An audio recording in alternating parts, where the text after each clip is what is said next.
మనిషి ఉంది, ఈశాన్ ఉంది. నీకు సాయం చేసే బతికితే నాది.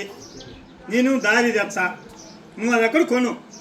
అదొకటి కొంటే చుట్టూ కంచి వేపించా, 20 టన్నులు మడి తోలిచ్చా, బోరు వేపించా, బర్రెలు పెడతా. అమ్మా పాలకి బర్రెలు పెట్టి నేను ఒక పని పోను. గడ్డి ఉంది మా చీల గడ్డి కోసి ఆడేదానికి, బర్రె పాలు చూసుకునేదానికి, బర్రెలు ఏళ్ళ వాళ్ళ పనిలే చేసే బాధ్యత అనేది.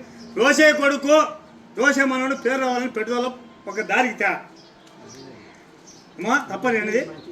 నువ్వు ఖచ్చితంగా నేను చెప్పినా కాదు, కవ్వనే చెప్తున్నా. ఈ పై పక్క మిద్దె పెద్ద కొడుకు ఇవ్వాలని నీకు ఇవ్వాలన్నా నాకు వద్దన్నావు, నా మాట ఏం లేదు. ఒక దారి తప్పైనావు, ఇప్పుడే దారికి వచ్చినావు. ఇప్పుడే ఒక దారికి ఒకటి నా పాలు ఉన్నాగా నా సాయం చేయి. అది లేదమ్మా, ప్రవాళ్ళగా నా కడుపు మీద చెప్తుండా. ఈరోజు ఖచ్చితంగా కొనాలా, పరిస్థితి ఏ కొను. ఓరేసేది నా బాధ్యత, సంచేసేది నా బాధ్యత, బర్రెలు పెట్టి నా సాధిస్తా. బర్రెలు పాలు పెట్టుకుని సంగతి బాధ్యత నేను పెట్టుకుంటా. ఆయన్ని పెట్టుకుని దారికి తెచ్చా, నేను తెచ్చా. ఇంతలేనే ముసలి కాలే. ఒకటి ఈరేది పొలం ఖచ్చితంగా కొనాలా. నా పడుదల పుల్లుగుంది ఆశ. ఎప్పుడు ఇంటి పక్కల ఇల్లు మనకు ఉండాలా. అమ్మా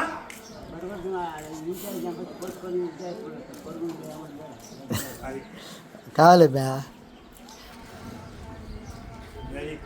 నా పరిస్థితి.